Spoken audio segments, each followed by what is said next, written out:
आप देख लीजिएगा ज़ैनी बाजी, उनकी शादी ना सारा दिन नहीं चलने वाली। अल्लाह ना करे सिद्दीका, ये कैसी बातें कर रही हो तुम? ये तो इंसान की अपनी हरकतें होती हैं, कि हिम्मत भी देखें। ज़ैनी, ये मंजरी को देखा है? उसका मियाँ है बैठा है। मैंने पूरे घर में देखे, कहीं नजर ही नहीं आ रही। अम्मा, वो मुनीरा खाला क्या गई हुई है। मुनीरा क्या? लेकिन क्यों? मुझे क्या पता अम्मा। अम्मा कुछ करें ना उनका, ऐसे तो हम किसी को मुंह दिखाने के काबिल नहीं रहेंगे। क्यों? उसने क्या तुम दोनों से कुछ कहा है? वो कुछ कहती हैं, जो दिल में आता है वो कर गुजरती हैं। अब मैं फजल को जाकर क्या कहूँ? आप कहते हैं कि पड़ोस में गई हुई है, कुछ काम था उसे। वो वैसे भी वापस आएगी तो फजल भाई देखेंगे तो सही ना उसे। सत्यानाश समझती तेरा। माँ बाप की रगों का खून तक सूखा कर दिया इस लड़की ने। अम्मा आप फिक्र मत करें, मैं जाती हूँ उनको बुलाने। आप कुछ भी बहाना करके बस बात को संभाल लीजिएगा। ठीक है, जाओ, तुम जाओ लेकर, और मैं फजल के पास बैठती हूँ। अजीब लड़की है।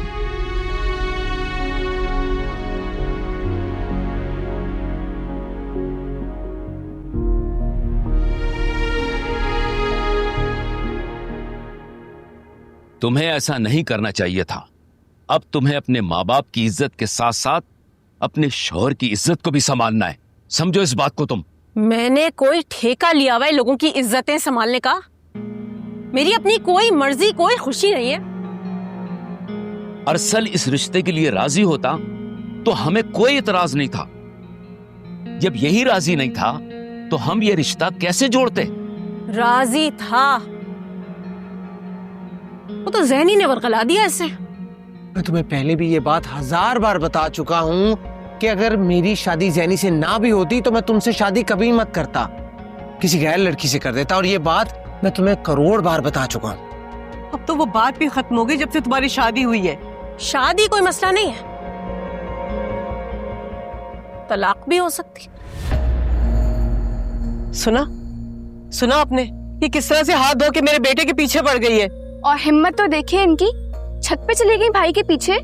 महनाज, खानदानी लड़कियां ऐसा नहीं करती हैं। एक बार अपने बाप के झुके हुए कंधों पे भी नजर डाल लो। जब किसी को मेरी परवाह नहीं है तो मैं क्यों करूं किसी की परवाह? चाहे किसी का सर झुकता है या कंधा। अस्सलाम वालेकुम। मंजली आपी, अम्मी बुला रही हैं आपको। फजल भाई आ गए। वालेकुम अस्सलाम। बेटा खुदा के लिए इसका हाथ पकड़ो और इसे यहाँ से लेकर जाओ, और इसे अच्छी तरह से समझा देना कि मेरे बेटे का पीछा छोड़ दे। मुनीरा खाला, अगर ये समझती तो यहाँ आकर बैठी होती क्या?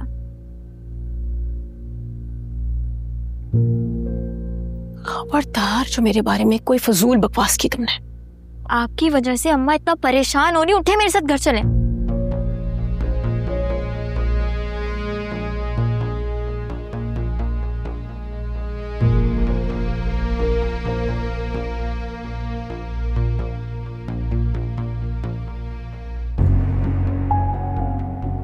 हर्षल खुदा के लिए बेटा, मैं अल्लाह का वास्ता शादी के लिए राजी हो जाओ, पर ये लड़की तुम्हारा पीछा नहीं छोड़ेगी। अरे ज़ैनी अगर राजी नहीं होती तो कोई बात नहीं, दुनिया में लड़कियां खत्म थोड़ी हो गई हैं। 1000 लड़कियां पड़ी हैं तुम्हारे लिए। अरे आप भी कुछ समझाए ना। चले अंदर। क्या है? अंदर चले ना। यहाँ बदतमीजी कर रही हो? है तमीज नहीं क्या? बड़ी बहन हो तुम्हारी, पूरा हाथ दबा दिया मेरा। क्या हरकतें कर रही हैं ये आप? मुंह बंद करो अपना। जीब। खुदा के लिए मंजली आपी, अब फजल भाई से कह दीजिएगा कि सायरा से कुछ ज्वेलरी वगैरह लेने गई थी। कौन सी ज्वेलरी? किधर है ज्वेलरी? मंजली आपी, कुछ बहाना कर दीजिएगा, जरूरी नहीं है कि आप सच बोलें। कह दीजिएगा कि सायरा घर पर नहीं थी। ओह अच्छा, यानी झूठ बोलूं तो पहले भी महनाज झूठ की जिंदगी गुजार रही थी, अब यही करती रहे, झूठ बोलती रहे सबसे। हजारों लड़कियां अपने वालिदैन की इज्जत के लिए ऐसी जिंदगी गुजारती हैं। गुजारती होंगी बहन, हमसे नहीं होते ऐसे काम। तो जाके उसके मुंह पे बता दूंगी कि शादी ही नहीं करना चाहती थी मैं तो उससे। मंजली आप भी एक बार अब्बा का सोच लीजिएगा। हाँ, उन्होंने सोचा था मेरे बारे में। ये तो खुदा के लिए मंजली आप ही, अंदर फजल भाई बैठे हैं। बैठा हुआ है? ग्रेट। भी जाके उसको बताती हूँ कि जान का अजाब बन गया मेरी। रुकिए,